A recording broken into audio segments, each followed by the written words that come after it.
สวัสดีครับสวัสดีและยินดีต้อนรับทุกท่านเข้าสู่การประชุมบุหรี่วิชาการบุหรี่กับสุขภาพแห่งชาติครั้งที่21นะคะผมสมชายต้อยสอจากเครือข่ายวิชาชีพสุขภาพเพื่อสังคมไทยปลอดบุหรี่รับหน้าที่เป็นพิธีกรดำเนินรายการในวันนี้ครับ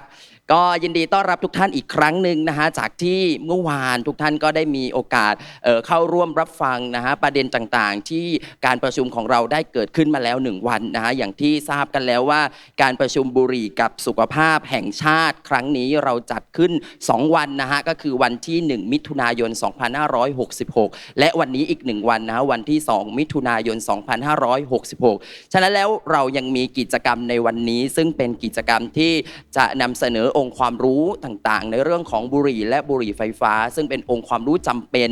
และก็เป็นองค์ความรู้ที่มีประโยชน์มากๆที่จะทำให้ทุกท่านวันนี้ซึ่งเป็นบุคลากรสำคัญเป็นบุคคลคุณภาพและเป็นคนสำคัญที่จะทำให้สังคมของเราเป็นสังคมปลอดบุหรี่อย่างยั่งยืนนะฮะกิจกรรมของเราในวันนี้นอกเหนือจากบุคลากรวิชาชีพสุขภาพซึ่งมีส่วนสำคัญในการร่วมด้วยช่วยกันทำให้สังคมของเราเป็นสังคมปลอดบุหรี่แล้วเรายังมีภาคีเครือข่ายอื่นๆอีกมากมายหน่วยงานหลายหน่วยงานนะที่เรามาจับมือกันสานพลังเครือข่ายเพื่อร่วมกันสร้างสังคมไทยเป็นสังคมปลอดบุหรี่อย่างยั่งยืนนะครับก็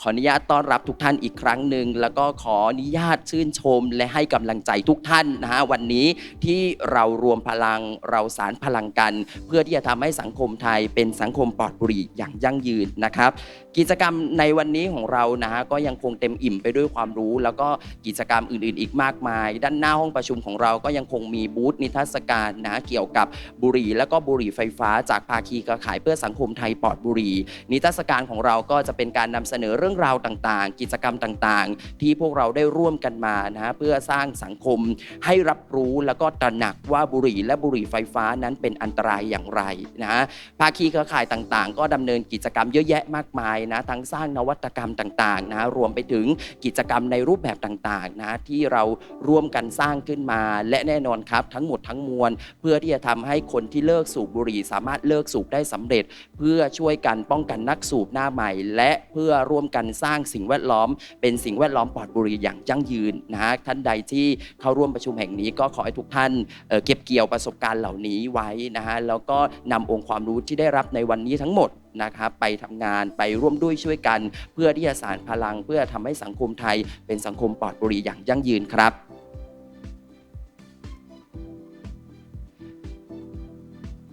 เดี๋ยวหลังจากนี้นะฮะทุกท่านก็จะได้รับฟังนะในเรื่องของความรู้ต่างๆซึ่งน่าจะเป็นอีกหลายประเด็นนะที่เราจะมาพูดคุยแล้วก็เล่าให้ฟังนะฮะเป็นอีก1วันนะฮะท่านใดที่อยู่ด้านนอกนะฮะแล้วก็เรียบร้อยแล้วขออนุญาตท่านเข้ามาในห้องประชุมแห่งนี้ได้เลยนะครับก่อนหลังจากนี้เดี๋ยวผมจะนำทุกท่านเข้าสู่กิจกรรมเสวนานะในเรื่องของบุหรี่และบุหรี่ไฟฟ้านะประเด็นต่างๆซึ่งเป็นประเด็นที่น่าสนใจแล้วก็เป็นประเด็นที่ให้ทุกท่านได้นำกลับไปร่วมด้วยช่วยกันในการควบคุมยาสูบต่อไปนะครับครับผมในโอกาสนี้นะฮะผมขออนุญาตนำทุกท่านเข้าสู่การประชุมบรรยายในเซสชันแรกนะฮะในหัวข้อเรื่อง The Regional Threat from E-Cigarettes Where are we heading to ซึ่งในเซสชันนี้นะฮะเราได้รับเกียรติจากผู้ดำเนินรายการศาสตราจารย์ดร.นันทวรรณวิจิตรวาทการขออนุญาตทุกท่านปรบมือต้อนรับผู้ดำเนินรายการในเซสชันนี้ด้วยครับ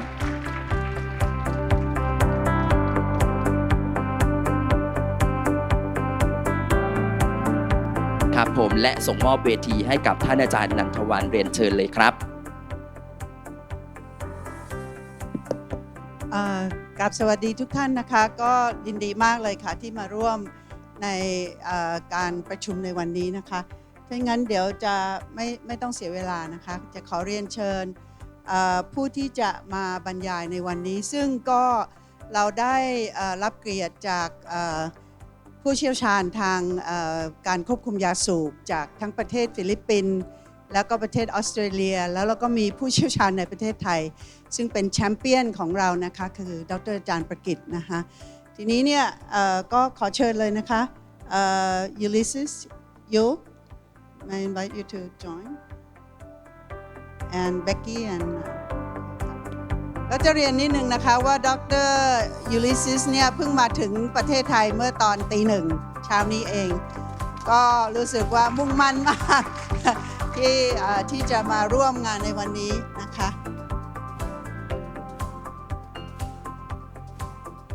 เดี๋ยวขอผู้ที่จะดำเนินอะไรบรรยายในวันนี้คนแรกก็คือดรยูดอร์ติโอนะคะซึ่งเป็นประธานขององค์กรที่ทุกท่านอาจจะรู้จักกันคือ SEATCA SEATCA นะคะ Southeast Asia Tobacco Control Alliance แล้วก็มีประสบการณ์ทั่วโลกนะคะในเรื่องของการควบคุมยาสูบมาหลายเดเคดนะคะหลายปีเลยค่ะก็วันนี้เนี่ยจะมาให้ท่านผู้ชมทราบว่าประสบการณ์เนี่ยในฟิลิปปินส์เป็นยังไงจะมาบอกว่าตัวอย่างที่ไม่ดีที่เกิดขึ้นในฟิลิปปินส์เนี่ยเป็นอย่างไรซึ่งเราจะเป็นบทเรียนที่ประเทศไทยคงจะไม่ไปในแนวทางนั้นนะคะก็ขอเริ่มต้นด้วยดรยูนิดเดียวนะยูเนี่ยเขาเป็นหมอตาหมอทางโรคตานะแล้วก็ยูนที่ฟิลิปปินส์ก็คือประกิจที่ประเทศไทยจะได้เข้าใจนะYour certain in Philippines is just like ประกิจ for Thailand okay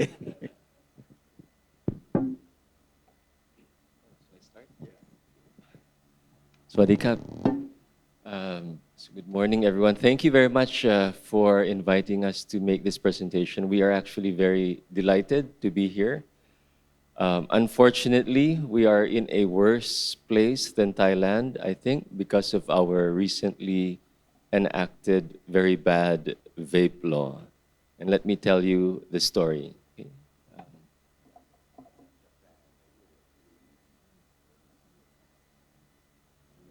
Are there, I thought there was going to be a Thai version. Okay. So,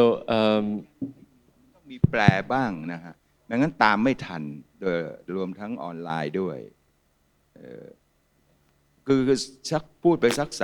3-4 ประโยคนะอยากจะเป็นอย่างนั้นนะ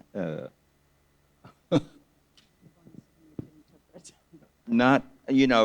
you make a couple presentation and it's bad for Nantavan to translate it it's not up there no yeah We have a PowerPoint from Dr. Jules will present on the stage, and we also have a Thai version in the online. Everyone can take the Thai version from the Zoom, and I think so that Ajahn Nantavan should conclude in Thai just a moment.คือไปสุดท้ายเนี่ยมันรับไม่หมดได้ค่ะมันเยอะเกินไปนะฮะค่ะเรียนอาจารย์ว่าเรามี PowerPoint ทั้งไทยกับทั้งอังกฤษแล้วก็ได้ค่ะอาจารย์นันทวันก็จะสรุปเป็นช่วงสั้นๆนะคะหมายถึงว่าระหว่างที่พูดไม่รอจนจบค่ะค่ะได้ค่ะทางฝ่าย Organizer ช่วยดำเนินการตามนั้นด้วยนะคะค่ะ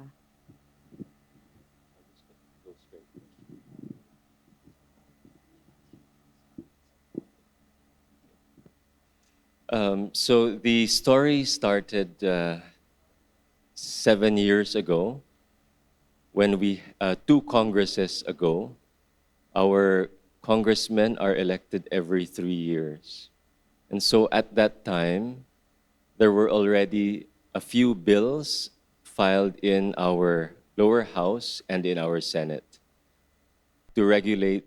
what they're calling vaporized nicotine products. But there was hardly any discussion, and so the bills did not move forward. At the same time, there was a move to raise tobacco taxes. And unexpectedly, the industry tried to insert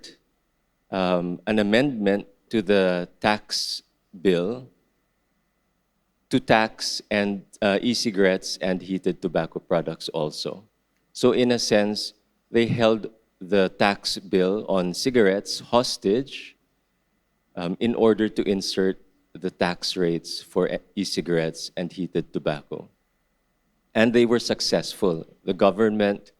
agreed to tax e-cigarettes and heated tobacco, thereby legalizing them. But the tax rates were very, very low. As you can see on the screen,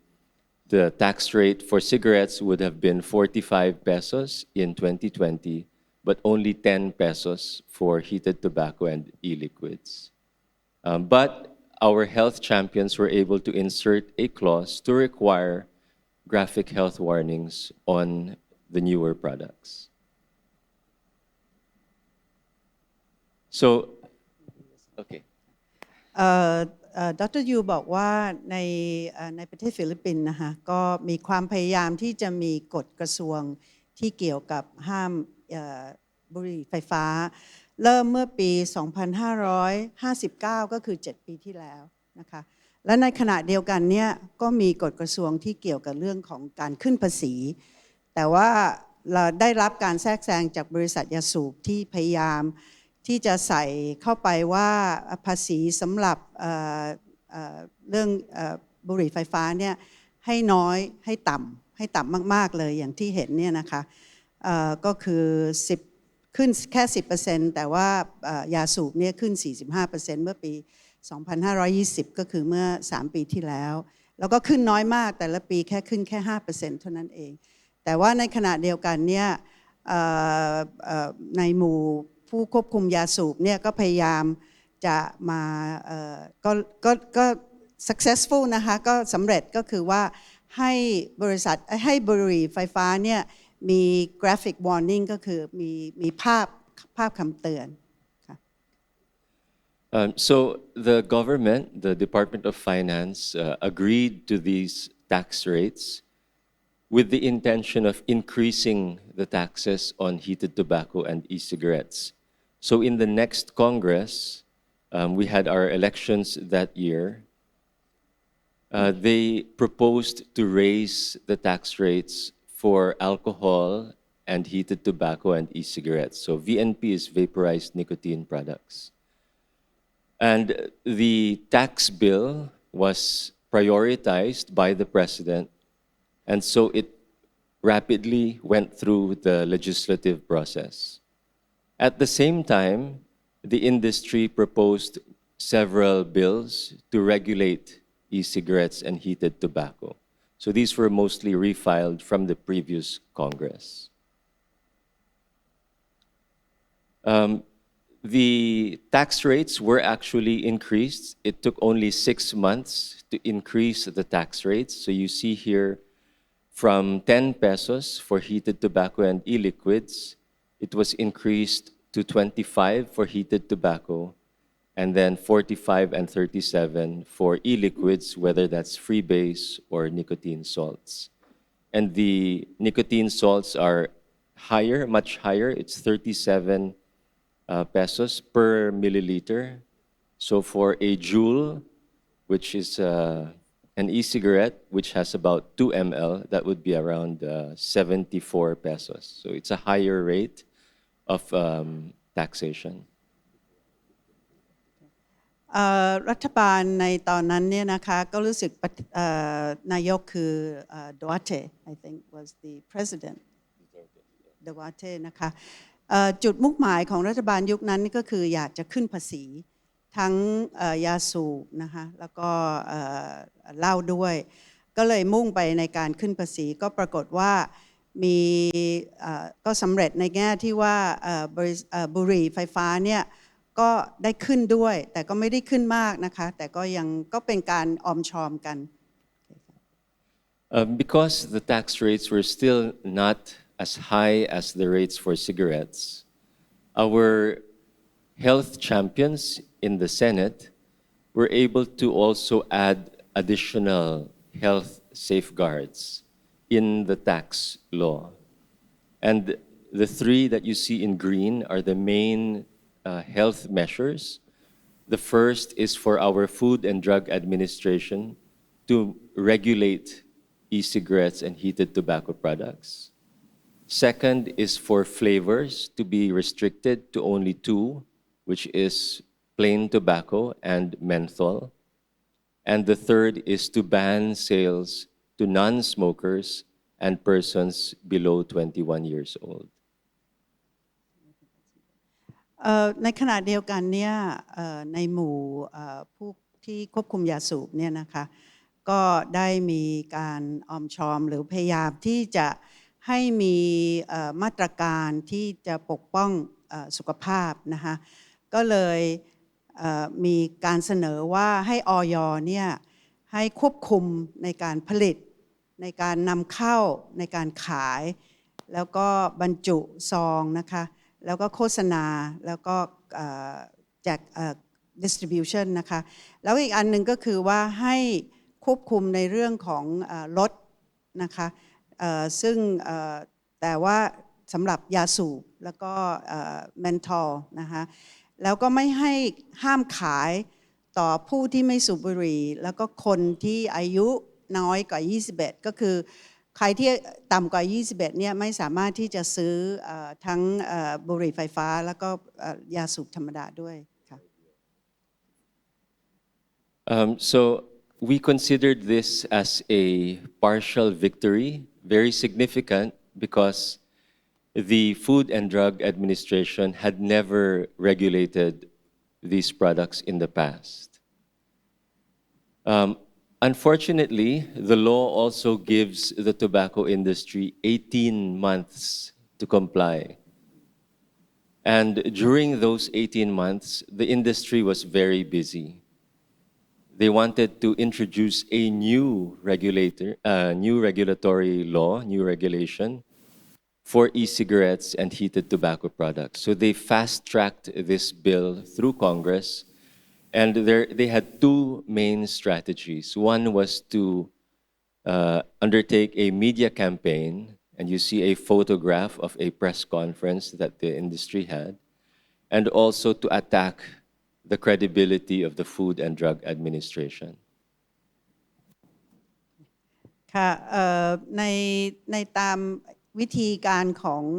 รัฐบาลของฟิลิปปินส์เนี่ยเวลามีกฎกระทรวงมาเนี่ยต้องให้บริษัทเนี่ย18 เดือนเพื่อที่จะให้ทำตามกฎกระทรวงอันนี้เนี่ยแต่ใน18 เดือนนี้เนี่ยภายในเวลานี้เนี่ยบริษัทยาสูบเนี่ยก็มีการแทรกแซงนะคะแล้วก็พยายามที่จะมีกฎหมายพยายามจะผลักดันกฎหมายของตัวเองเนี่ยเข้าไปในรัฐบาลซึ่งวิธีที่เขาทำเนี่ยก็คือมีมีเดียแคมเปญนะคะเพื่อที่จะให้โน้มน้าวว่าให้บริษัทบุหรี่ไฟฟ้าเนี่ยน่าจะถูกกฎหมายแล้วก็มีการขายได้ทั่วแล้วก็อีกอันหนึ่งก็คือโจมตีอย.ว่าอาจจะเป็นองค์กรที่ไม่เหมาะสมที่จะมาดูแลเรื่องนี้ค่ะ So you'll notice that the effective date of the implementing rules and regulations, the IRR, would be in May of 2022, last year, which is when we have our national elections. And no, 3 days, 3 days after our national elections. คือที่สำคัญมากก็คือว่ากฎหมายเนี่ยจะเริ่มเนี่ยก็คือพฤษภาเมื่อปีที่แล้วคือ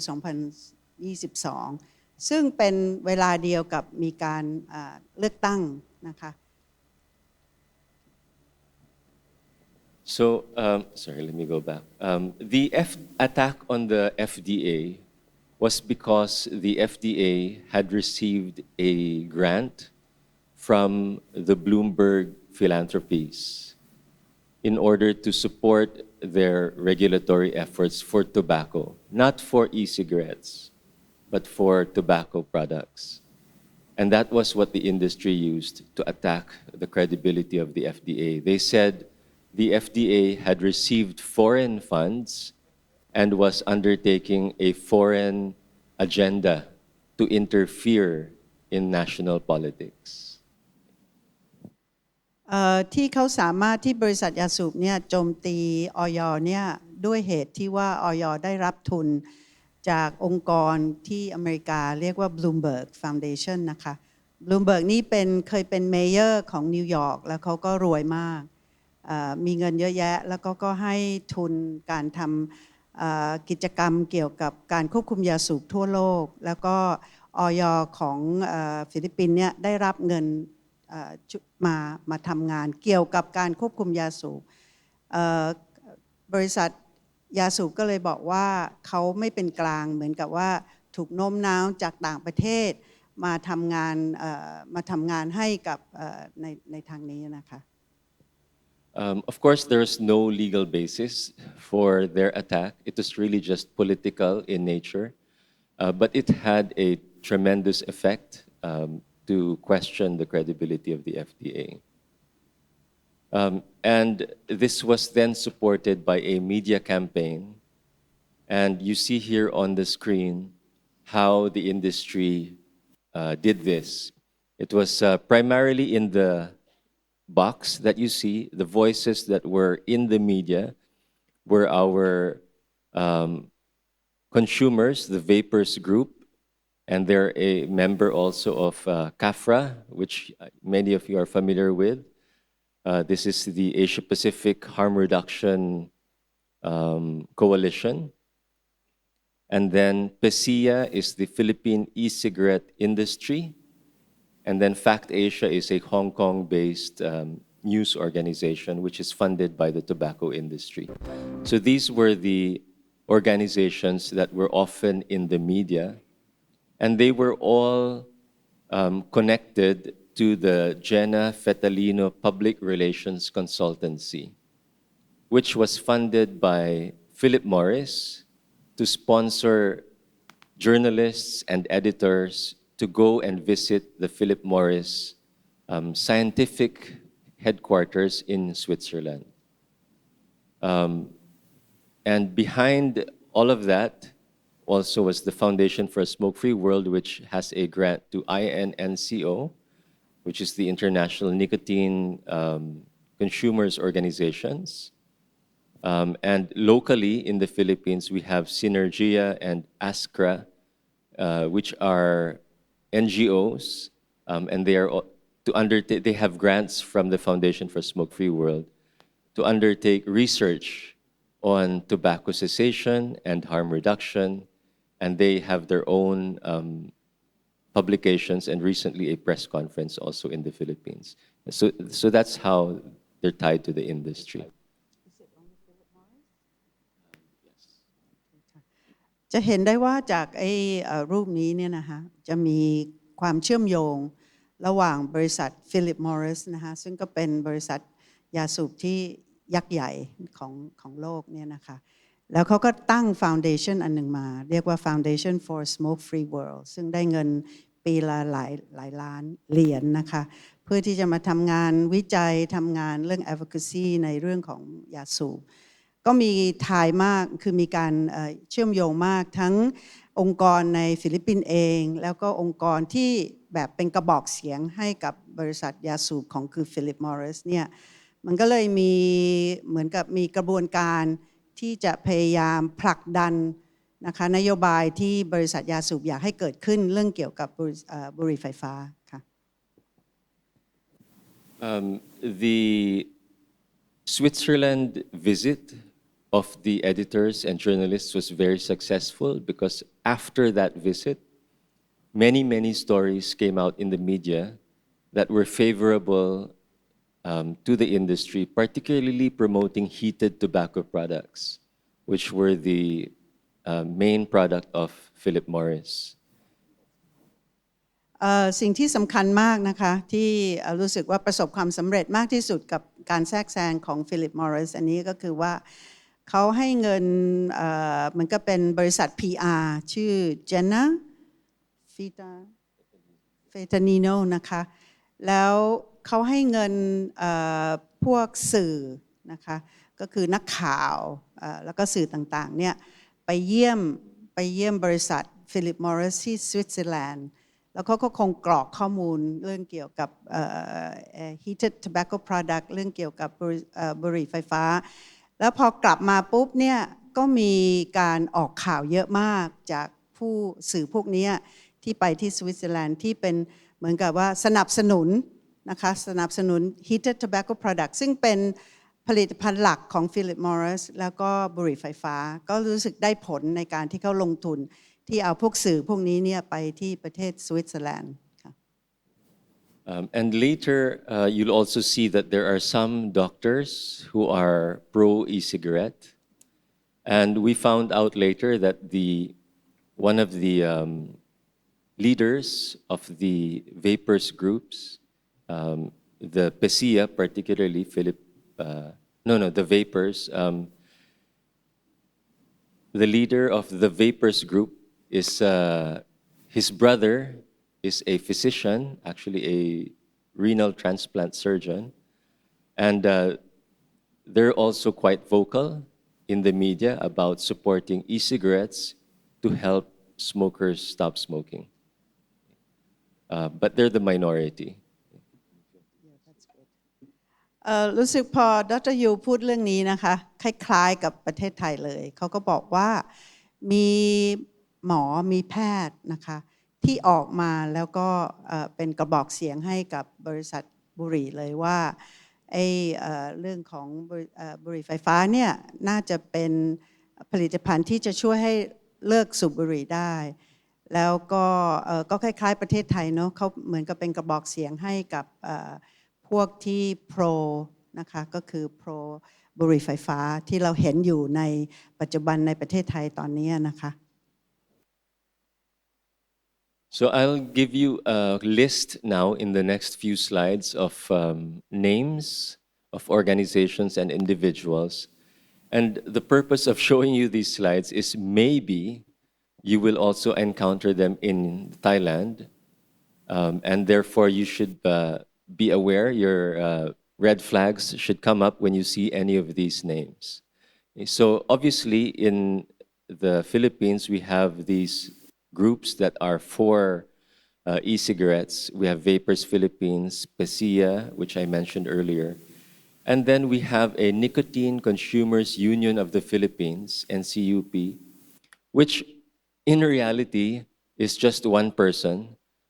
And he used to be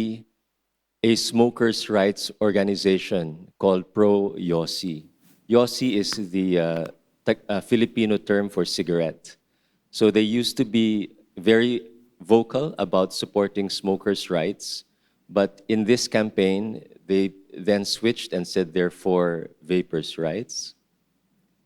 We have a group called Quit for Good, and this is led by a doctor, a family physician called Dr. Lorenzo Mata. And then we have a think tank, Minimal Government Thinkers, and this is also a very small group led by Bienvenido Oplas, and he has always opposed tobacco taxes and graphic health warnings, and he even submitted a submission to Singapore to oppose their plain packaging. So these are the main groups in the Philippines that were promoting e-cigarettes. So it's possible that in Thailand, they may promote Quit for Good, they may bring Dr. Mata over, or Bienvenido Oplas will make a submission to your government to say you should regulate e-cigarettes, just like in the Philippines. จะเห็นได้ว่าดร.ยูเนี่ยให้มีองค์กรนะคะที่สนับสนุนเรื่องบุหรี่ไฟฟ้าเนี่ยก็ทั้งหมดเนี่ย5 องค์กรนะคะเขาก็บอกว่าอยากให้เราทราบเพื่อที่ว่าเป็นไปได้ที่ว่ากลุ่มนี้เนี่ยจะมาแทรกแซงในประเทศไทยก็คือจะเขียนจดหมายมาให้รัฐบาลเราหรือว่าเข้ามาช่วยโจมตีนะคะไอ้กฎกระทรวงของมาช่วยโจมตีหรือมาช่วยสนับสนุนว่าให้เราเนี่ยเลิกที่จะบังคับให้เลิกแบนบุหรี่ไฟฟ้านะคะแล้วก็ถ้าดูแล้วเนี่ยองค์กรลำดับที่3จากข้างบนเนี่ยมีอยู่คนเดียวที่ทำงานในองค์กรนี้แล้วก็เขาเคยมีเหมือนกับมีองค์กรที่เขาตั้งขึ้นมาที่จะสนับสนุนความเสรีในการผู้สูบนะคะสนับสนุนผู้สูบบุหรี่ค่ะก็ให้เราช่วยจดจำองค์กรพวกนี้ไว้นะคะว่าถ้าเราเจอแล้วเราจะรู้ว่าเนี่ยมาจากฟิลิปปินส์ค่ะ The next group of experts is all from other countries. And I'm sure you've heard of some of these. They're also active in Thailand. Dr. Farsalinos from Greece, Dr. Polosa from Italy, Clive Bates, who's based in London, David Sweener in Canada, Colin Mendelssohn and Alex Wodak from Australia. Maybe Becky will talk about them. Tiki Pangestu is an Indonesian based in Singapore. Carrie Wade is with a think tank called R Street in the US, but now works for Philip Morris. Helen Redmond is an academic in the US, but also writes for Filter magazine, which is a tobacco industry sponsored magazine. Samrat Chowdhury is from a Vapors group. He's also, I think, the president of INNCO. Asa Saligupta, as you all know, is from End Cigarette Smoking in Thailand. He has spoken in the Philippine media. And then Roberto Sussman, I think, is from Mexico, somewhere in South America, founded the Pro-Vape Vapio group. And then in New Zealand, Robert Beaglehole and Ruth Bonita, husband and wife team. John Britton in the UK, and this doctor from Japan. All of these individuals have come out in our local media. Some of them have been to the Philippines physically, but most of them through press releases by Jenna Fetalino's group. list เยอะมากแล้วนะคะมีหลายชื่อก็คือว่าเป็นที่เราเรียกว่าเป็นผู้เชี่ยวชาญที่มาจากประเทศต่างๆนะคะจะเห็นเลยว่าออสเตรเลียแคนาดานะคะนิวซีแลนด์สิงคโปร์พวกนี้เนี่ยก็จะออกมาในสื่อแล้วก็สนับสนุนบุหรี่ไฟฟ้าแต่ที่สำคัญเนี่ยจะมีคนไทยคนหนึ่งนะคะซึ่งเราคุ้นกันคุณอาสาก็ได้ออกสื่อในประเทศฟิลิปปินส์เหมือนกันที่สนับสนุนบุหรี่ไฟฟ้านะคะเราก็ต้องพยายามระวังว่าคนพวกนี้เนี่ยคงจะถูกใช้ที่จะมาออกสื่อในประเทศไทยเช่นเดียวกันซึ่งบางคนก็คงจะออกมาแล้วนะคะค่ะ And then there are organizations as well that are quoted in our local media. The Center of Excellence, the first one in Catania, Italy, is funded by the Foundation for a Smoke-Free World. That is Dr. Polosa's group. And then you have the UK All-Party Parliamentary Group for Vaping, which is based obviously in the UK, which is industry funded. I mentioned earlier R Street Institute. This is a US think tank based in Washington, D.C., funded also by the industry. Their speaker who came to the Philippines, Carrie Wade, I identified earlier, she now works for Philip Morris. And then the Competitive Enterprise Institute and the Property Rights Alliance Americans for Tax Reform. These are all industry-funded groups who have been very vocal in our local media in support of e-cigarettes. So they may also be active here in Thailand. อันนี้ก็เป็นชื่อของเป็นองค์กรนะคะที่เข้ามาสนับสนุนที่เกี่ยวกับบุหรี่ไฟฟ้าค่ะ So now we'll talk about some of the arguments that the industry uses to support e-cigarettes. So the very main argument is that e-cigarettes help smokers to stop smoking. And they will save lives by doing so. And their argument is hinged on the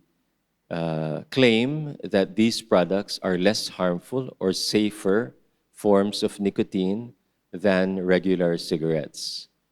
And they are needed by smokers who cannot stop smoking, what's called the hardening hypothesis, which has already been scientifically disproven. And they claim that e-cigarettes and heated tobacco have helped reduce smoking in the UK and in Japan.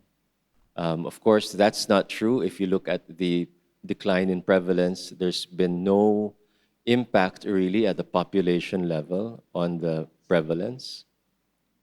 And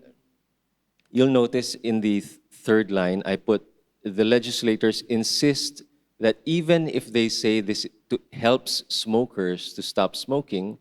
they say this is not a health claim. Okay? And this is to avoid being regulated by the FDA. Because if there is a health claim, the law actually says that the FDA has the authority to regulate them. So you see there's really bad logic here, but this is what they say. Okay? And then they also wanted to promote e-cigarettes online because they say they're much safer and they can help smokers to stop smoking, so we should promote these products online. กฎหมายที่ทางพวกโปรบุหรี่ไฟฟ้าเนี่ยพยายามที่จะให้เข้าให้ผ่านเนี่ยเขาบอกว่ากฎหมายอันนี้เนี่ยจะช่วยผู้ที่สูบบุหรี่เนี่ยเลิกสูบได้แล้วก็จะช่วยชีวิตผู้ที่สูบบุหรี่เยอะมากเลยนะคะว่ามันมีความอะไรมี harmful น้อยกว่านะคะแล้วก็ปลอดภัยกว่าแล้วเขาก็บอกว่าในการใช้บุหรี่ไฟฟ้าเนี่ยจะช่วยให้อัตราการสูบบุหรี่ลดลงเหมือนกับที่ประเทศอังกฤษแล้วก็ญี่ปุ่นแต่ความเป็นจริงแล้วเนี่ยไม่ใช่ถ้าเราดูสถิติแล้วเนี่ยผู้ที่เลิกสูบบุหรี่เนี่ยไม่ได้ลดลงเลยตั้งแต่มีการสูบบุหรี่ไฟฟ้าขึ้นนะคะทีนี้ที่สำคัญก็คือว่าพวกที่เป็นโปรบุหรี่ไฟฟ้าเนี่ยเขาบอกว่ามันที่เขาสนับสนุนเนี่ยไม่ใช่เพราะสุขภาพเพราะว่าถ้าเขาบอกว่าผลิตภัณฑ์นี้เนี่ยจะช่วยสุขภาพปุ๊บเนี่ยมันต้องในกฎหมายเนี่ยมันต้องไปผ่านอย.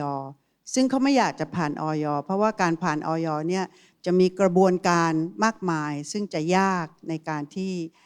กฎหมายอันนี้เนี่ยจะผ่านนะคะแล้วเขาก็บอกว่าควรที่จะให้มีการขายออนไลน์ได้เพื่อที่จะผู้สูบเนี่ยจะได้เข้าถึงได้ง่ายขึ้น So you see it's very open. The vape bill wanted to open it to everyone. And so the question is, how do we protect young people? So here, the industry bill says that they will introduce safeguards to prevent young people from accessing these products. And they even claim that the bill will protect young people. Okay, so there are basically two claims. We have to make these products accessible to smokers, adult smokers, and we will prevent young people from getting access. How do they protect the minors? Well, first is they will say that the law will prohibit sales to anyone that is 18 and below. Okay. The same thing that they said for cigarettes, right? But we know that that doesn't really work. Worse is they reduced the age from 21. Remember, previously, the tax law already set the age at 21. But they reduced it to 18, saying that, well, what if you have young people who are smoking and they're 18 years old? That means they cannot have access to e-cigarettes, which are quote-unquote less harmful, until they're 21. So we should lower the age to 18 and make them also accessible to 18-year-old smokers. And then they put in a prohibition on flavor descriptors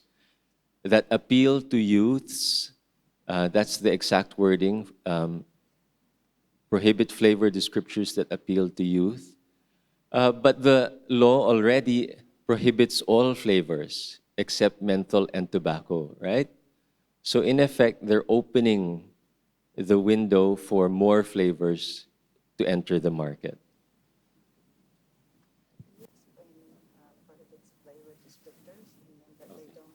So flavor descriptors here means that if it contains a cartoon character or a fruity or candy flavor, then it is considered appealing to youths. But if you have something that's like coffee or vodka, right? It's not a fruity flavor. That might be exploited by the industry and actually is being exploited by the industry. And we also have a pastry in the Philippines called mamon. It's a soft kind of pastry and sweet. And that is an e-liquid flavor. But, it's not specifically mentioned, so it can,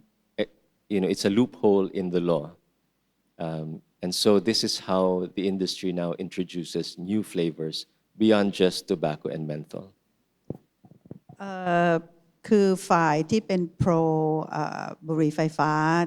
ที่โปรบุหรี่ไฟฟ้ากฎหมายนะคะที่จะพยายามเสนอเนี่ยเขาบอกว่ากฎหมายอันนี้เนี่ยจะปกป้องเยาวชนซึ่งเขาก็ที่จริงแล้วเนี่ยในกฎหมายของอันแรกเนี่ยไม่มีห้ามขายต่ำกว่า21แต่เขาบอกว่าควรจะเป็น18เพราะว่าก็มีผู้สูบบุหรี่ที่อายุ18ถ้าเขาไม่สามารถที่จะเข้าถึงอันนี้เนี่ยเขาก็ไม่สามารถที่จะเลิกถ้าเขาอยากเลิกเนี่ยเขาไม่สามารถที่จะเข้าถึงบุหรี่ไฟฟ้าได้แล้วก็อีกอันนึงก็คือว่าในการห้ามลดนะคะแต่ว่าเขาเขียนไปว่าห้ามรสชาติที่เป็นรูปที่อาจจะมองเป็นผลไม้หรือรสอะไรที่ทำให้เยาวชนเนี่ยมันไปโดนใจกับเยาวชนเนี่ยแต่ว่ากฎหมายตอนนี้เนี่ยเขาก็ห้ามลดอยู่แล้วยกเว้นยาสูบกับเมนทอลนะคะซึ่งตอนนี้เนี่ยก็ในขณะนี้เนี่ยในประเทศฟิลิปปินส์เนี่ยบริษัทบุหรี่เนี่ยก็หลีกเลี่ยงนะคะเพราะว่าตอนนี้ก็มีเฟลเวอร์เกี่ยวกับกาแฟเหล้าวัดก้าแล้วก็มีเหมือนกับเป็นขนมนะคะเป็นขนมอะไรเขาเรียกเพสตรีนี่ก็คือขนมหวานที่คนฟิลิปปินส์ชอบมากเนี่ยก็มีรสอันนี้แล้วซึ่งอันนี้เนี่ยเขาบอกว่าไม่ได้เป็นรสชาติที่โดนใจเยาวชนก็คือเป็นรสชาติโดยทั่วสำหรับประชาชนโดยทั่วไป I mentioned earlier, so it's not on the slide, I apologize, but let me ask the audience, how many of you order from Lazada? เขาอยากให้ยกมือนิดนึงว่าใครซื้อตาม Lazada บ้างคะยกมือเลย Only the old people? Come on, young people don't order? Anybody order น่าจะ from เกือบ Lazada? 100% Well, okay, a lot of people order from Lazada. The vape bill also says that they will require the delivery person, because it's allowed for sale, advertising and sale online. They will require ID when it's delivered. Okay, so all of you who have ordered from Lazada, they never ask for ID, right? So I just wanted to put that out there also. So in response to all of this, well, one other tactic that the industry used, and this is where the legislature came in, all of these bills, because they affect health, are filed under the Committee on Health. But in the Senate, it was transferred to the Committee on Trade rather than the Committee on Health. And this is a common industry tactic to have tobacco regulation discussed as a trade issue instead of a health issue. And that was actually how it happened for tobacco products in the Philippines more than 10 years ago, because the industry obviously has friends in the Committee on Trade. And you see in the picture, this is our health champion in the Senate, Senator Cayetano, who was just received a World No Tobacco Day award this year. She actually said, why? Why are we transferring this bill from health to trade when it is a health issue? But this is a tactic that the industry used, and I'm sure they're using this here. They're going to say it's good for the country if we allow these products in and be regulated, because we can get taxes from them, and we know how to regulate them under trade. Right? ค่ะคือกลยุทธ์ของบริษัทยาสูบนี่ก็คือว่าพยายามให้กฎกระทรวงอันนี้เนี่ยย้ายจากกรรมการที่ดูแลเรื่องสุขภาพเนี่ยเข้าไปอยู่ในกรรมการที่ดูเรื่องค้าขายก็คือเทรดซึ่งอันนี้เนี่ยในกรรมการนี้เนี่ยบริษัทยาสูบจะมีคล้ายๆรู้จักนะคะแล้วก็สามารถจะเข้าถึงได้ที่เขาบอกว่าควรจะเป็นอย่างนี้เนี่ยเพราะว่ากรรมการที่เกี่ยวกับการค้าขายเนี่ยจะได้ดูเรื่องภาษีได้ควบคุมภาษีได้ดีกว่ากรรมการที่เกี่ยวกับสุขภาพซึ่งก็มีเซเนเตอร์ก็เป็นวุฒิสภาที่เป็นแชมเปี้ยนนะคะเกี่ยวกับเป็นแชมเปี้ยนของการควบคุมยาสูบในประเทศฟิลิปปินส์เนี่ยเซเนเตอร์เปียซึ่งปีนี้เนี่ยได้รับ World No Tobacco Day Award นะคะก็พยายามออกมาต่อต้านนะคะพยายามพูดในสื่อว่าไม่ควรจะเป็นแบบนั้นแต่ว่าในที่สุดแล้วก็คือแพ้ I think she was not successful นะคะในที่สุดก็ไม่เกิดขึ้นก็ปรากฏว่ากฎอันนี้เนี่ยย้ายจากกรรมการที่ดูแลเรื่องสุขภาพเนี่ยกลายเป็นกรรมการที่ดูเรื่องเทรด So by this time, the lower house had already passed their version of the industry bill with no amendments that were proposed by the health champions in the House. And the Committee on Trade had one public hearing. And this was online because it was during the pandemic. It was online. And after that one hearing, they submitted their committee report, which was then up for plenary discussion. And unfortunately, it passed. Okay, it passed the plenary discussion in the Senate, and therefore became approved. During all of this, the public health community tried to oppose the bill. So here you see some of the headlines that came out in our local newspapers and online. We have a law group that says this is a betrayal of public health. We have doctors and youth groups urging the senators to reject the unhealthy vape bill. And there was even a survey where 80% of those who were surveyed think that this is a serious health hazard. So obviously, if the senators listened, then they would have voted differently on the bill. This is a statement that was also made publicly by the medical community, and you can see there are very, very many health professional groups, so similar to your National Alliance for Tobacco Control. But we don't have a formal alliance, so this is a loose coalition. And all of these groups, there are health groups, there are patient groups, there are medical professionals, as I mentioned,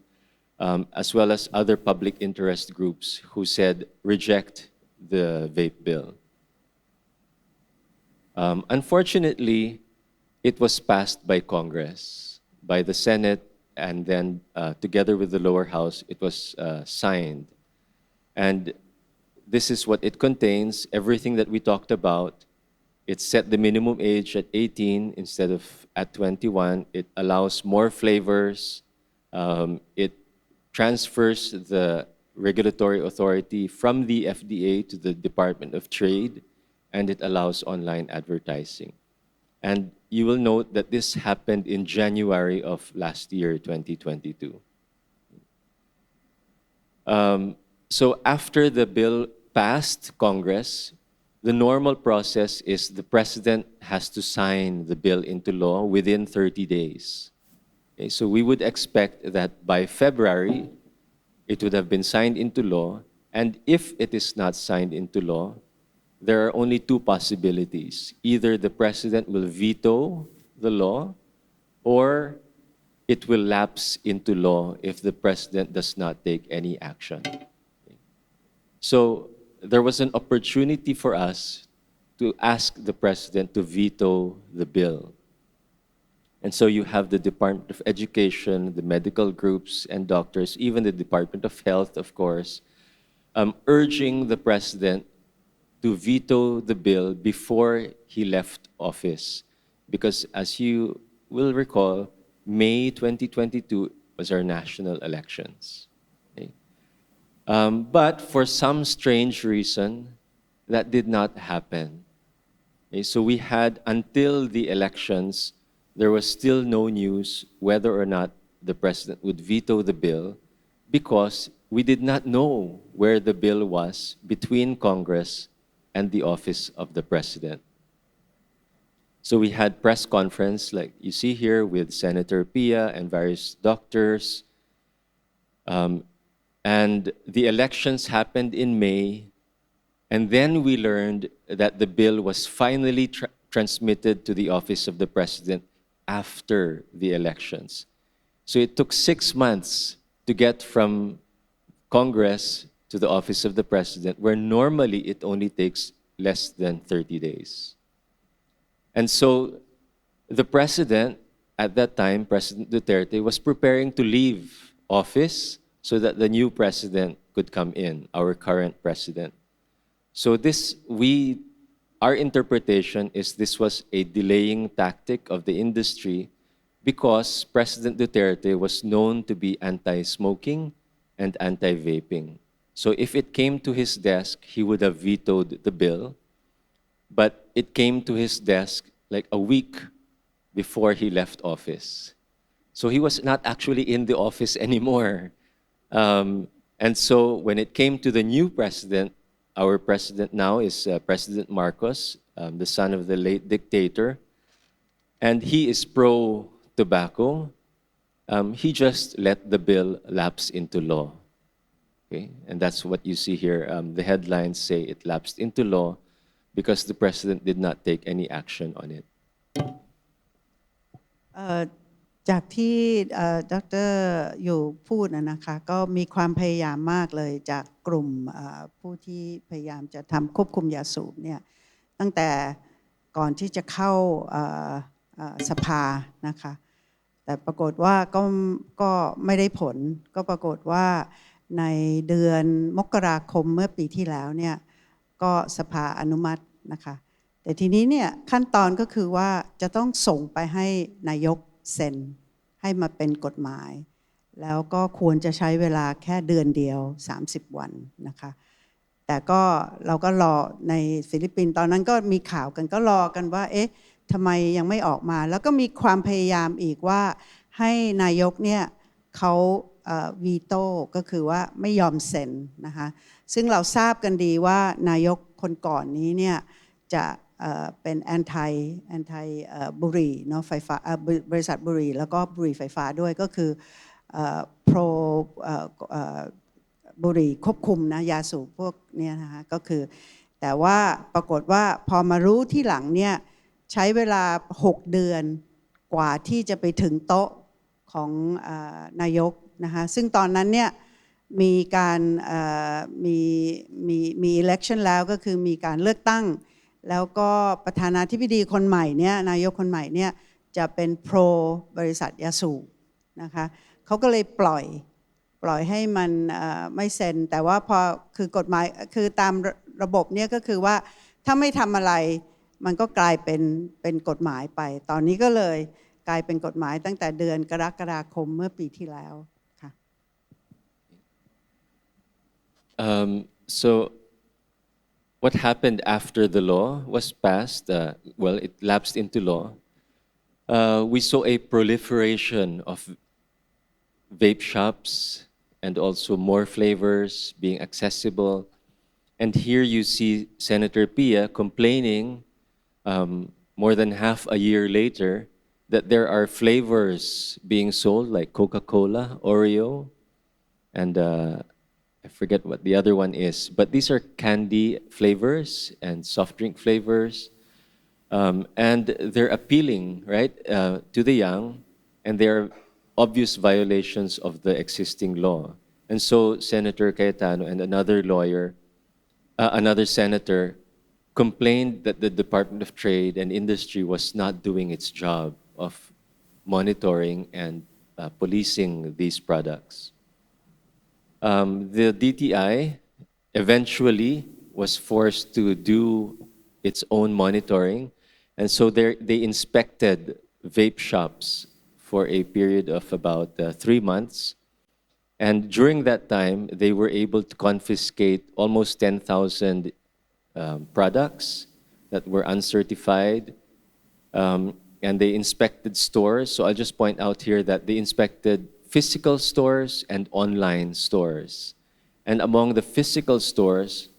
more than half were found to have violations. And of the online stores, less than 1% were compliant. So more than 99% had all of these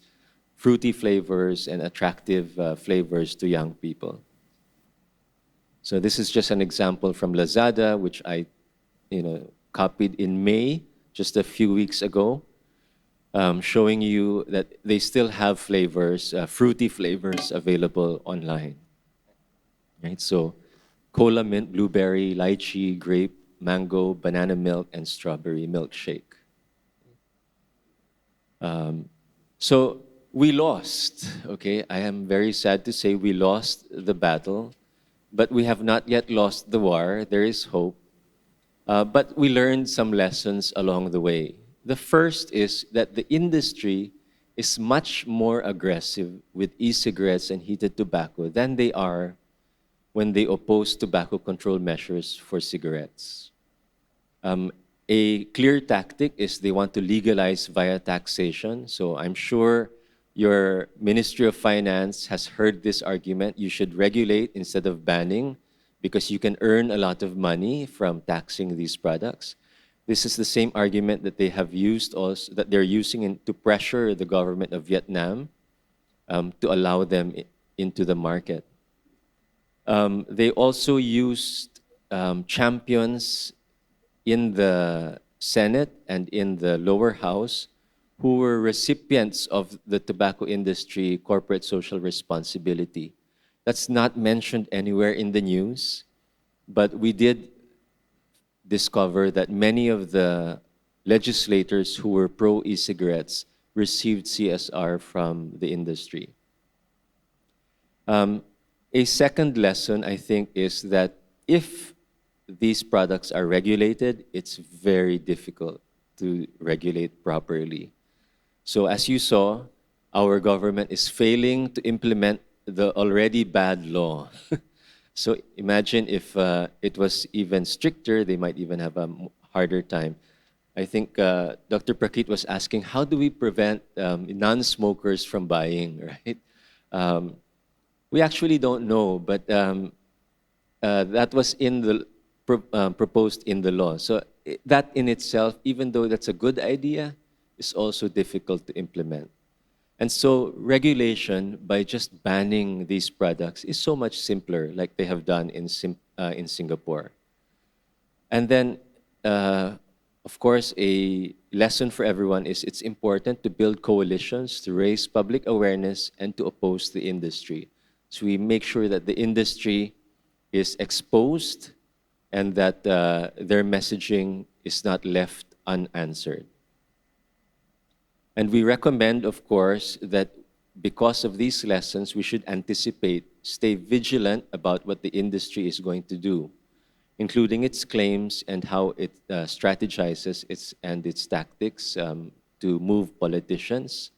raise public awareness,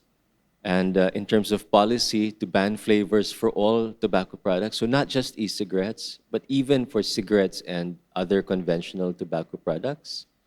To raise the minimum age for all products, not just for e-cigarettes, and to legislate a tobacco-free generation, which they've done in New Zealand. And this is for all products, okay? So also for cigarettes. And of course, to ban industry CSR, which you all have already done in Thailand. คือสรุปนะคะว่าแม้ว่าในประเทศฟิลิปปินส์เนี่ยคือเขาบอกว่าเราแพ้นะคะกลุ่มควบคุมยาสูบในฟิลิปปินส์เนี่ยมองดูว่าแพ้แต่ว่าก็ยังมีแรงสู้ต่อนะคะแม้ว่ามีกฎของเรื่องของบริษัทบุหรี่ไฟฟ้าเนี่ยก็คือขายได้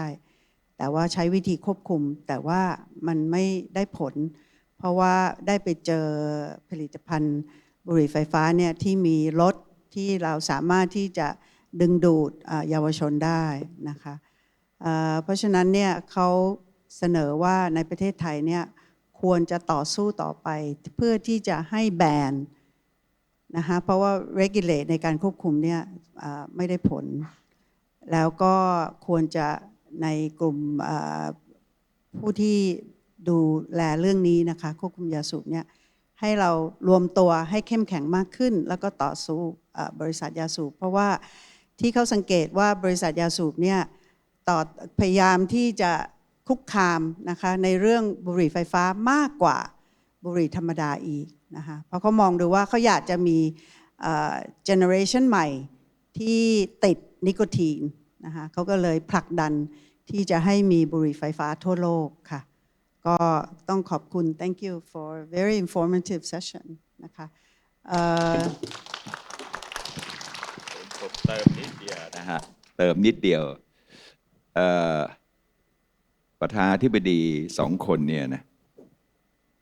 ก่อนเป็นประธานาธิบดีเนี่ยผมได้ไปเจอเขาดูเตอร์เต้เนี่ยก็เป็นผู้ว่าของ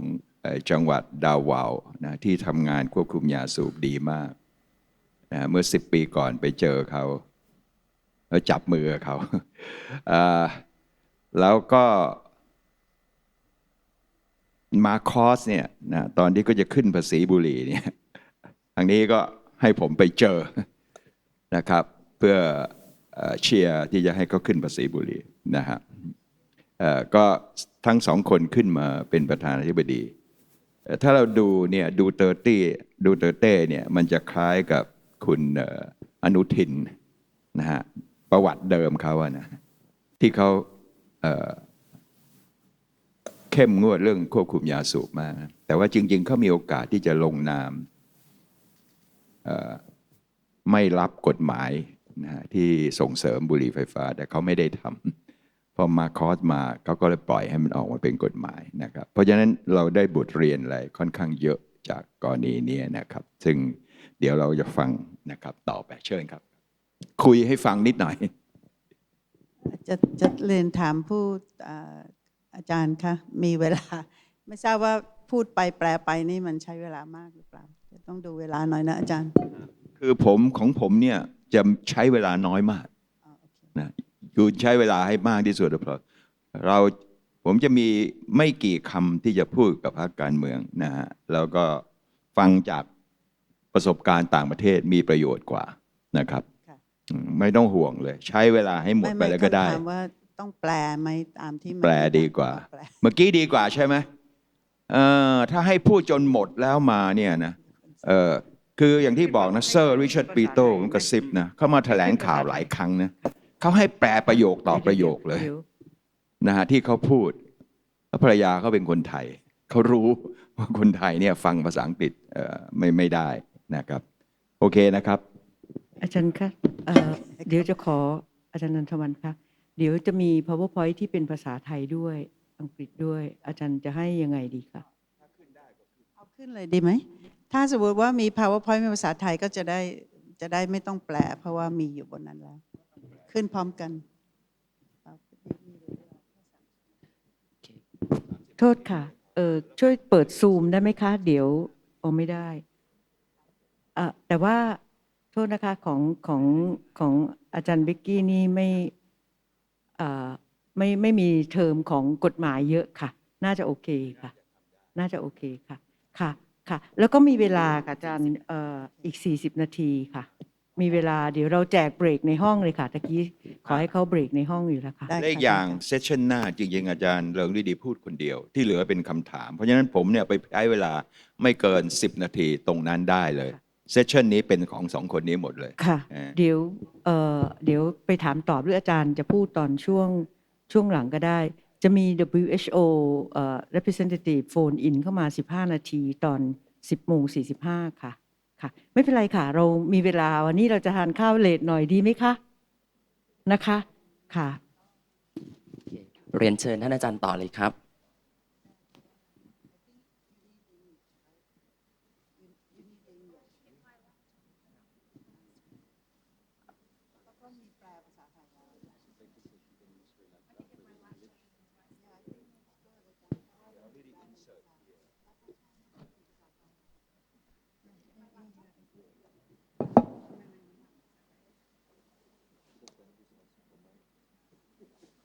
จะขึ้นเป็นภาษาไทยหน้าจอใช่ไหมครับอาจารย์แล้วก็เดี๋ยวท่านอาจารย์ก็จะดูจากเปเปอร์ของอาจารย์โอเคครับโอเค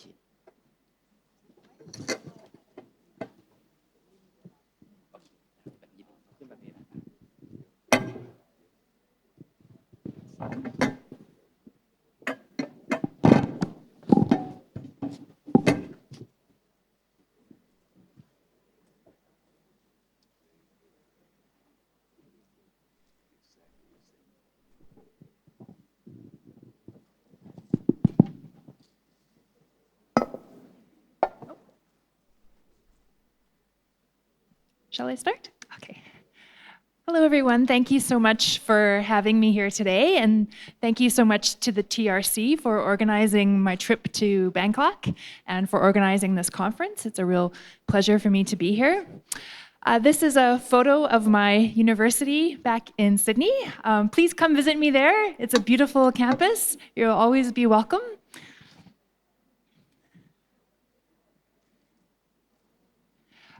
In Australia, we have a tradition of acknowledging the custodianship and law of the country on which our University of Sydney campuses stand. Australia is a colonized country, of course, and so it's important to pay respect to those who are the original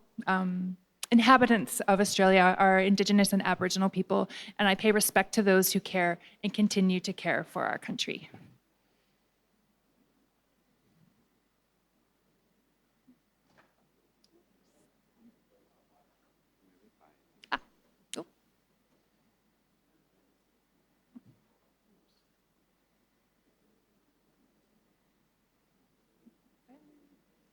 Just one moment. I don't know why this is not working. Oh, back there. There we go. Much better. All right. I wanted to start my talk by giving you an overview of what vaping looks like among youth in Australia. Before we could do any advocacy for policy change, we needed good evidence about what is happening in youth vaping. And like all other countries in the world, between 2020 and 2022, the only public health focus was on COVID. And we took our eyes away from tobacco control and other public health issues. And the industry used this as an opportunity to promote vaping products to young people and to take advantage of the fact that all public health was focused on COVID. And so we only had stories around youth vaping rising. We only could observe that there were more vape shops for sale, but we didn't have good data. And so we launched the Generation Vape research project.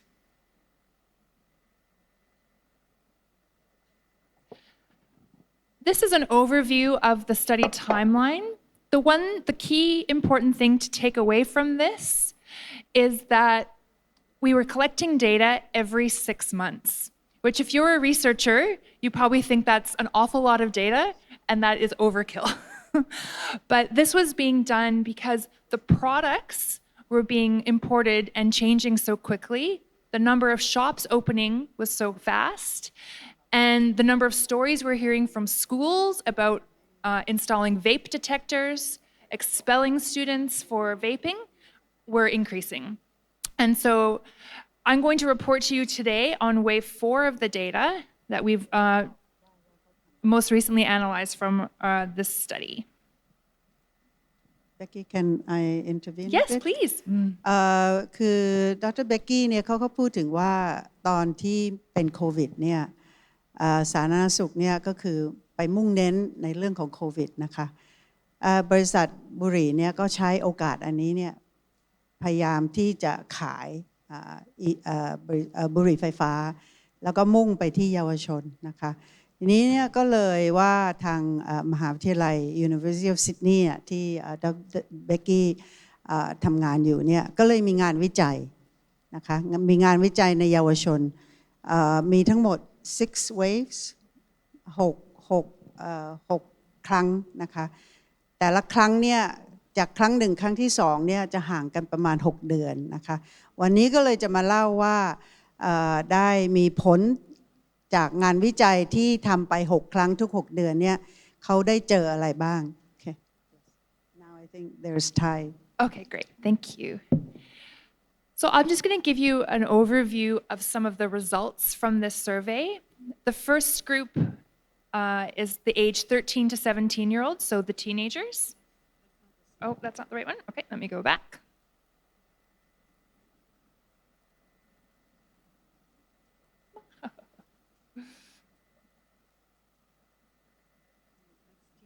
Teachers? Okay. I don't know why this isn't working.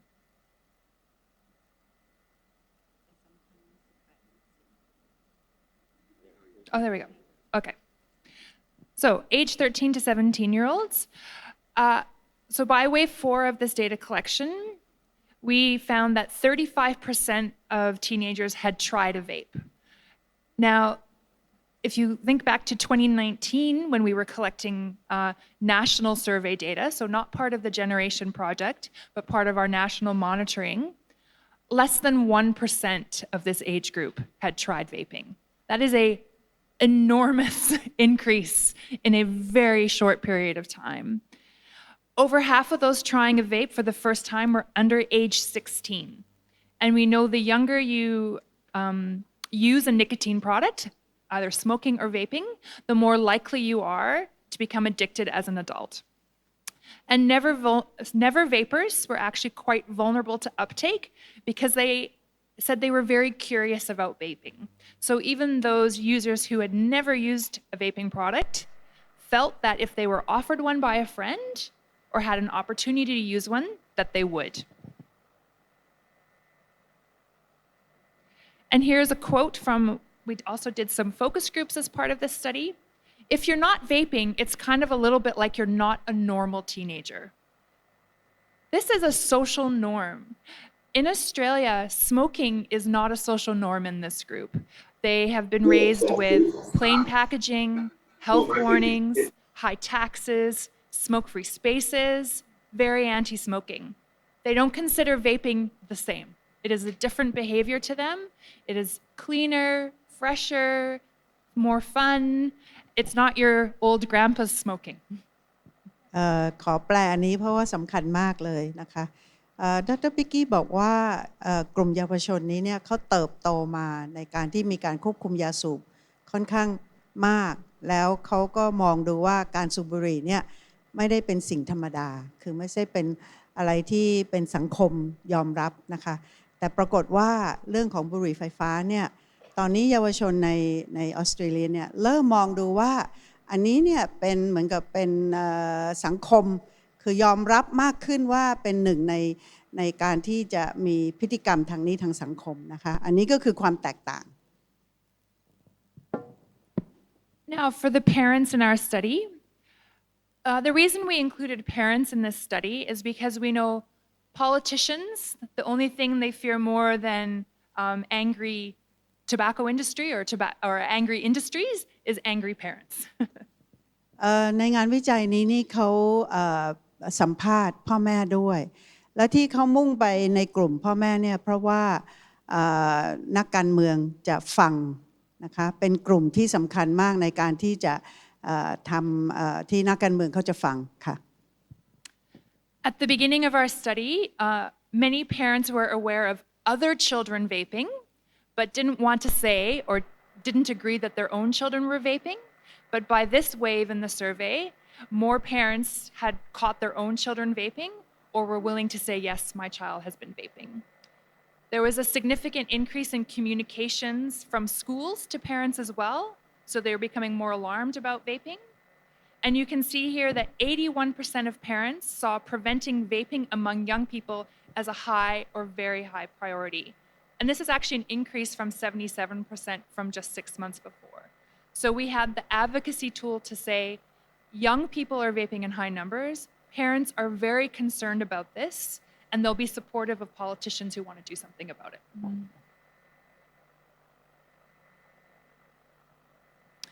And you can see here from a parent, they're vaping everywhere. It's so accessible. You can buy it from anyone, anywhere. Young kids are doing it. Everyone's doing it. It's literally like everyone thinks it's okay. So parents really caught off guard by these new products. If we then go to teachers, we also included a sample of teachers in our survey. We know that vaping at school was where we were hearing a lot of where teenagers were accessing these products, where they were learning about these products. And teachers were, again, they're very important political influence, particularly in Australia. They have a very strong voice to government. And I won't go through all of these, but maybe just the point number 2 in the middle. In the last 6 months, 22% of teachers had confiscated vape products from students 2 to 5 times per week. And this was an increase of under 20% in wave 2. So these are the devices that we're talking about. Go in pencil cases at schools and backpacks with teenagers, and teachers were seeing them being used on the playgrounds or actually in the classrooms as well. ครูเนี่ยคะจะเจอบุหรี่ไฟฟ้าที่เด็กเอาไปที่โรงเรียนนะคะในกระเป๋าที่เขานำไปแล้วก็เจอเด็กเนี่ยสูบบุหรี่ไฟฟ้าในพื้นที่ของโรงเรียนด้วย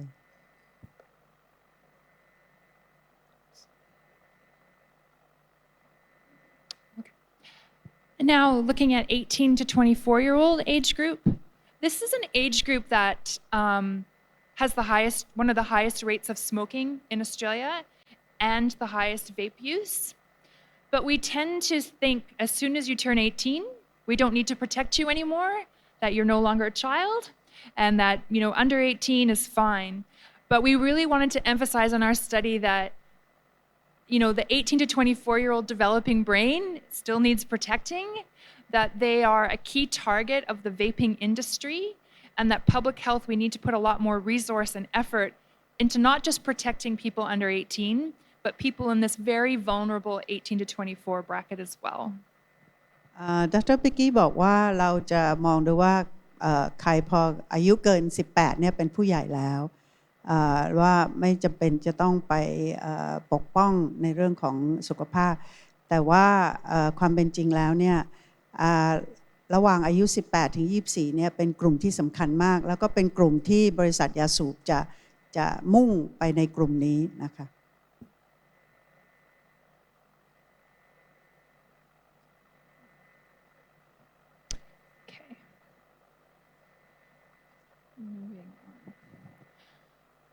One of the key messages that we took out of this Generation Vape study, and the one we decided to really focus in on media communications and our policy ask to government, was about access to vapes. We didn't want focus to be on, we should do something about flavors, or we should do something about the devices. It's the actual access to the product, that young people can get their hands on it so easily. They were easily accessible, accessed often through friends or dealers or suppliers, so friends of friends. Teenagers easily purchase vapes online or at retail shops, so they were going to the equivalent of a 7-Eleven and just buying them in broad daylight. People call that a black market, but it's not much of a black market when it's done in broad daylight. I don't think your average 14-year-old knows what a black market is, but they know how to go buy something from a shop. Young adults purchase vapes from dealers who bulk buy from retailers or online. Young adult vapers knew exactly which retail outfit they would purchase from, and under the counter and cash payments. And again, very easy to get your hands on these products. We really wanted to show government that even though in Australia at that time, nicotine-containing e-cigarettes,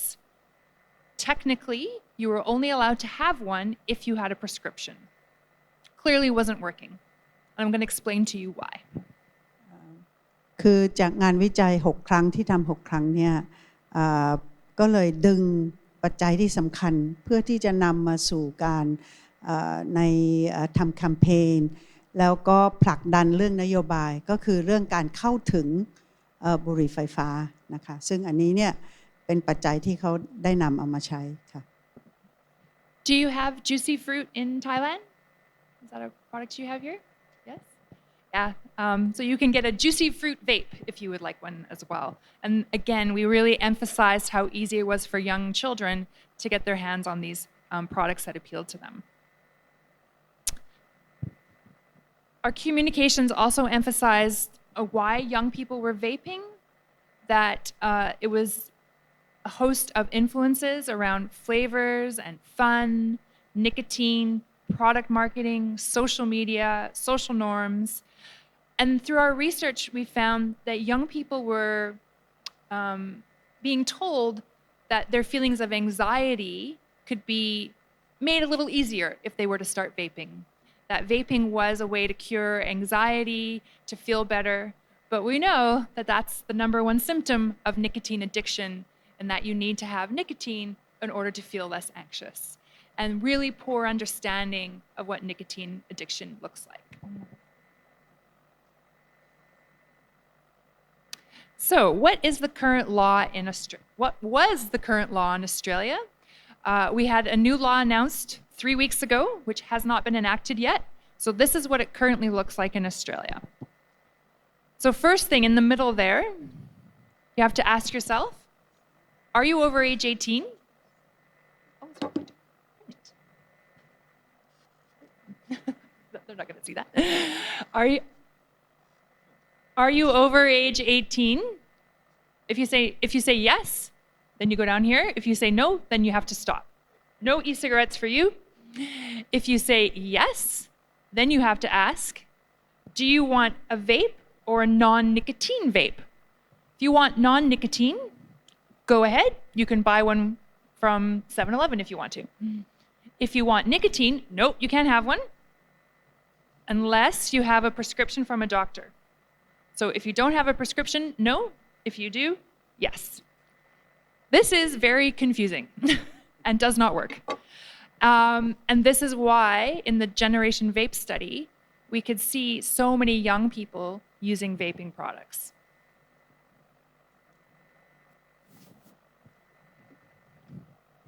This one here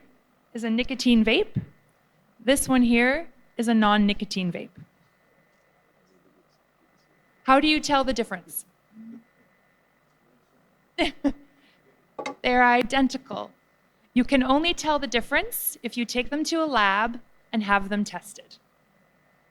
And so this law in Australia that you can only sell non-nicotine vapes to people over age 18, nobody wants a non-nicotine vape. There was no money to be had. So when we did inspections and seized products and tested them, over 80% of products either labeled as non-nicotine or not labeled at all contain nicotine. ก็ปรากฏว่าไปทำเซอร์เวย์ที่ตลาดนะคะเอาไอ้ผลิตภัณฑ์มาเนี่ยจะเห็นได้ว่าที่บอกว่าไม่มีนิโคตินกับมีนิโคตินเนี่ยเหมือนกันเลยนะคะวิธีเดียวที่จะพิสูจน์ได้ก็คือใน lab ต้องเอาไปที่ lab ก็ปรากฏว่าไปเก็บอันนี้มา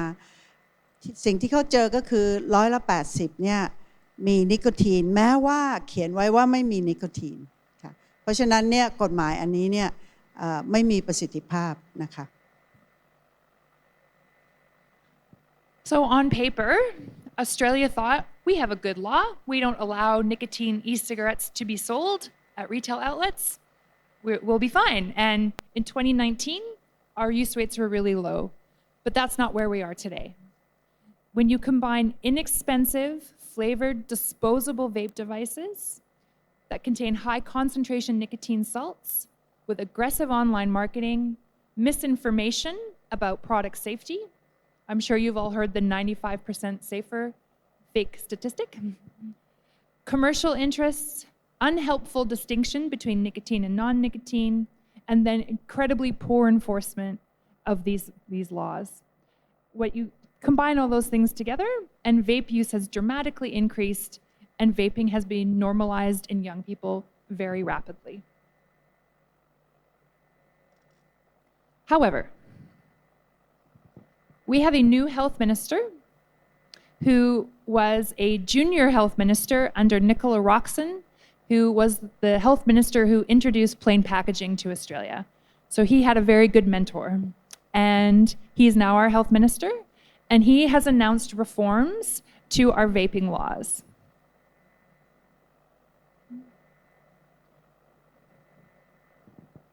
We're going to ban the import of all non-prescription vaping products. No more nicotine or non-nicotine distinction. They will all be banned. Vaping products are not manufactured in Australia. They are all imported from overseas. We're going to end vape sales, including non-nicotine, in convenience stores and other retail settings. This means that this prescription-only model, which we supposedly had in place, will now actually be in place.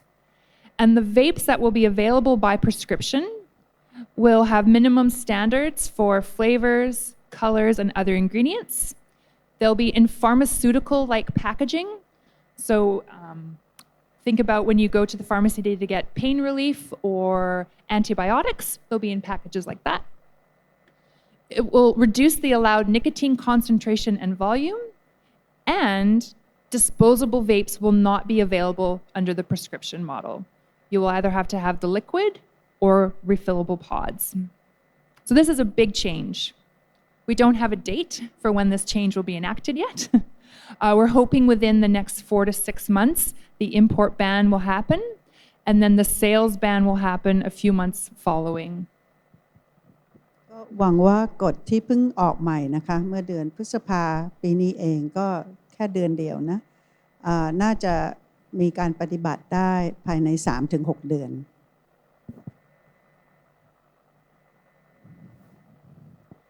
Industry interference. They are not happy, as I'm sure you can guess. This is the opposite of what the industry has argued for. So the industry claims that vapes are for adult smokers who've tried everything they can to quit smoking, and they need to use vaping products as a cessation aid because nothing else will work for them. That they are to help smokers to quit. And they have the power to transform the industry to an entirely smoke-free enterprise. As far as I know, cigarettes are still being sold in every country that also sells vaping products. I don't think we've seen a single country completely shift to vaping products. This is, of course, all fake news, as we know that vapes are marketed to and primarily used by young people who have never smoked. Older smokers in Australia have very, very small rates of vape use. These products are for children and young adults.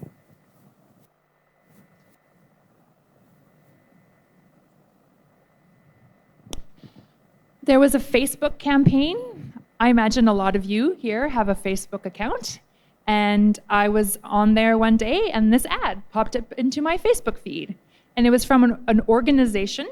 called Legalize Vaping Australia. And it was about vaping laws and it being time to act. But instead of arguing for what public health was arguing for, which is an importation ban, a ban on sales, they were arguing that vaping products should be regulated as consumer goods and be legally sold just like they're being illegally sold at the moment.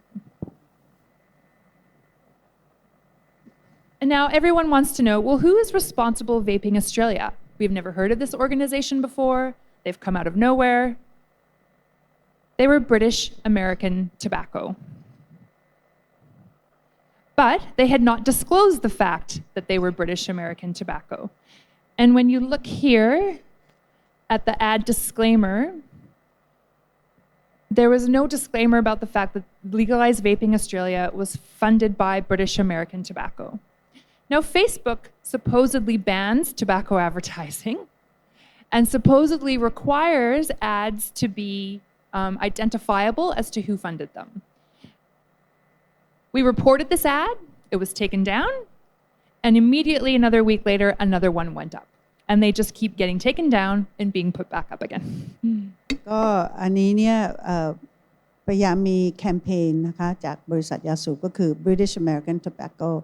แต่ไม่บอกนะคะอันนี้คือเป็นแคมเปญทาง Facebook ทางดร. เบกกี้ก็ไปแจ้งที่ Facebook เพราะว่า Facebook บอกว่าถ้าจะมีคำห้ามในการที่จะโฆษณาเรื่องบริษัทบุหรี่นะคะก็ถู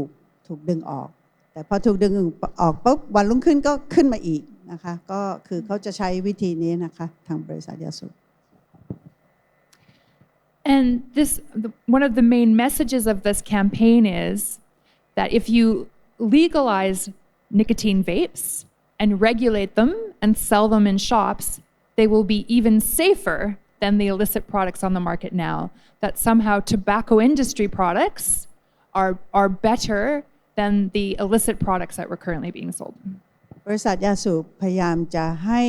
เรื่องของบุหรี่ไฟฟ้าเนี่ยให้มีการควบคุมไม่ให้ห้ามเหมือนออสเตรเลียนี่ก็คือว่าต้องมีใบแพทย์สั่งนะคะพยายามที่จะโจมตีเรื่องนี้แล้วก็พยายามจะผลักดันว่าให้เป็นผลิตภัณฑ์ที่ทุกคนเนี่ยเข้าถึงได้ซึ่งอันนี้เนี่ยก็ไม่เราก็ทราบดีว่าที่มาที่ไปของเรื่องนี้ And you can see this message about how a regulated vaping industry that has British American tobacco products at its center will be safer. Over here, we have a anti-vaping campaign from New South Wales Health. Do you know what you're vaping? So this is a health promotion campaign. Over here,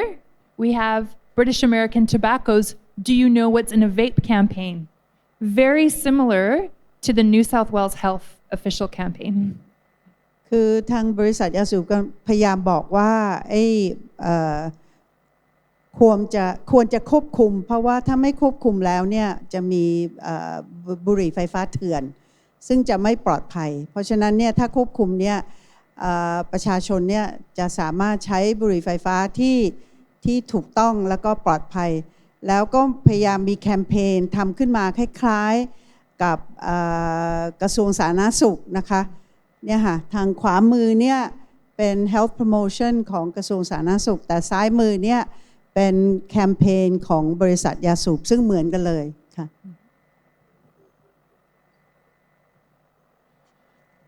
In Australia, because all of the nicotine vaping products being sold are illicit products, they're illegal, they're not allowed under our current system. They're generally being manufactured overseas in China or Indonesia and being imported into Australia. And so the tobacco industry cannot legally sell its products. And they have very good lawyers, and they would know that if they were to go and sell their brands illegally, they would end up in court. What they want to be able to do is sell their supposedly safe legal products as consumer products in Australia and overturn our ban.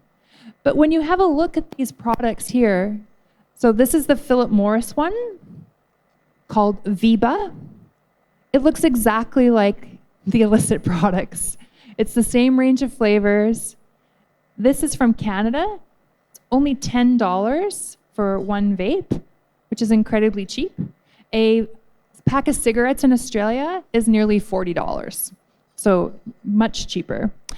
And this is the British American tobacco products called Views. Again, come in the bright colors and the flavors. But the industry would have you believe it's the illicit vaping products that are a problem. Their highly regulated, responsible products would only be marketed to adults.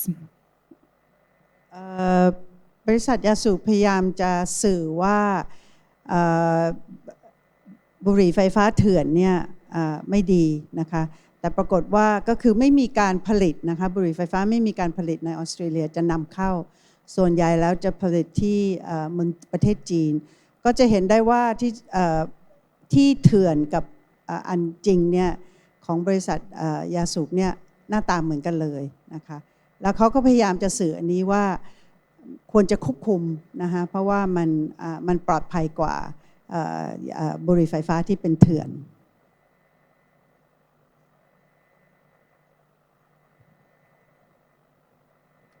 So, how do we counter these industry arguments and minimize their interference?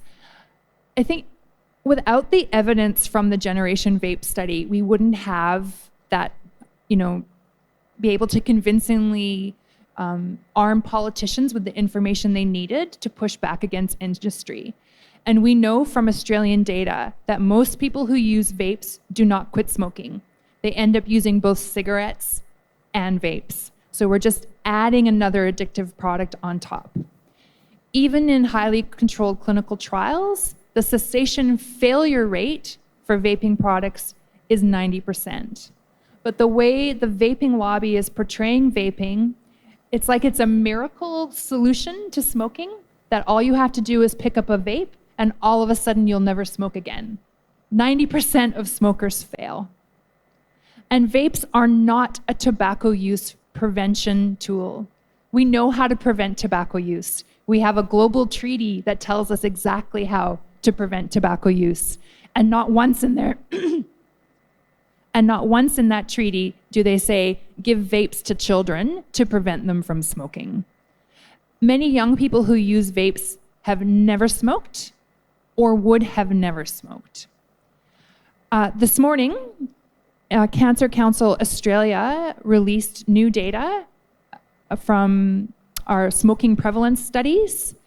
And for the first time in over 2 decades, smoking rates among aged 13 to 17-year-olds have increased. They've tripled from around 2% to 6%. We have never seen an increase since we've been doing tobacco control in Australia. Vaping increases the odds of young people smoking by a factor of about 3. And we're seeing that in the Australian data. อันนี้สำคัญมากนะคะดร.เบกกี้บอกว่าเพิ่งได้สถิติจากงานวิจัยเพิ่งออกวันนี้เองนะคะว่าเยาวชนเนี่ยระหว่างอายุ 13 ถึง 17 เนี่ยปรากฏว่าใน 20 ปีที่ผ่านมาเนี่ย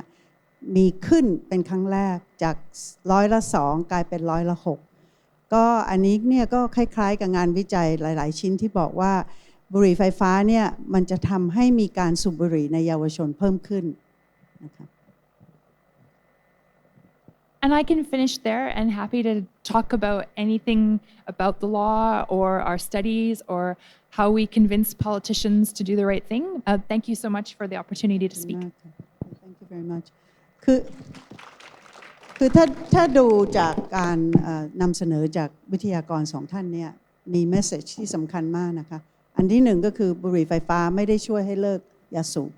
จะทำให้เยาวชนสูบมากขึ้นนะคะอันที่2ก็คือว่าบริษัทยาสูบเนี่ยจะแทรกแซงแล้วก็จะรุกมากเพราะว่าเขาอยากจะขายบุหรี่ไฟฟ้ามากอันที่3ก็คือว่าสิ่งที่สำคัญที่สุดก็คือว่าเราต้องห้ามคือแบนซึ่งประเทศไทยเนี่ยมีอยู่แล้วในการที่ควบคุมเนี่ยมีกฎหมายมาควบคุมบริษัทบุหรี่ไฟฟ้าเนี่ยมันไม่ได้ผลนะคะเราก็ต้องช่วยกันต่อไปนะคะค่ะต่อไปนี้เนี่ยท่านอาจารย์ประกิตซึ่งเป็นแชมป์เปี้ยนของประเทศไทยคงทุกคนคงรู้จักดีท่านจะกล่าวบางอย่างนะคะผมไม่ต้องแปลเป็นภาษาอังกฤษนะอาจารย์ผมพูดภาษาอังกฤษไม่เป็นอยู่แล้วนะผมคิดว่าอย่างนี้นะฮะเดี๋ยวเรามีอีกเซสชั่นหนึ่งเซสชั่นหน้าเนี่ยอาจารย์หมอเริงฤดีจะพูดแล้วก็มีWHO โฟนอินนิดหน่อยเรามีเวลาเยอะที่แพลนว่าคือมันจะเป็นเวลาถามตอบผมไปพูดตรงนั้นก็ได้นะครับแต่ว่าผมว่าผมจะเป็นคนที่สนใจการนำเสนอมากที่สุดนะครับเพราะว่าผมกำลังจะหาสิ่งที่จะไปโต้แย้งกับรัฐบาลนะครับที่เขาจะมีท่าทีว่าจะยกเลิกการห้ามนะครับซึ่งพวกเราก็ต้องช่วยกัน นะฮะสิ่งที่ถ้าเดี๋ยวได้พูดแล้วก็จะได้แชร์กันนะฮะผมคิดว่าเราควรจะพักตอนนี้นะฮะดอนเวลาหมดหรือยังเนี่ยรอน ครับผมอาจารย์ ฮะเขาบอกให้ผมหยุดแล้วนะฮะครับขอบคุณ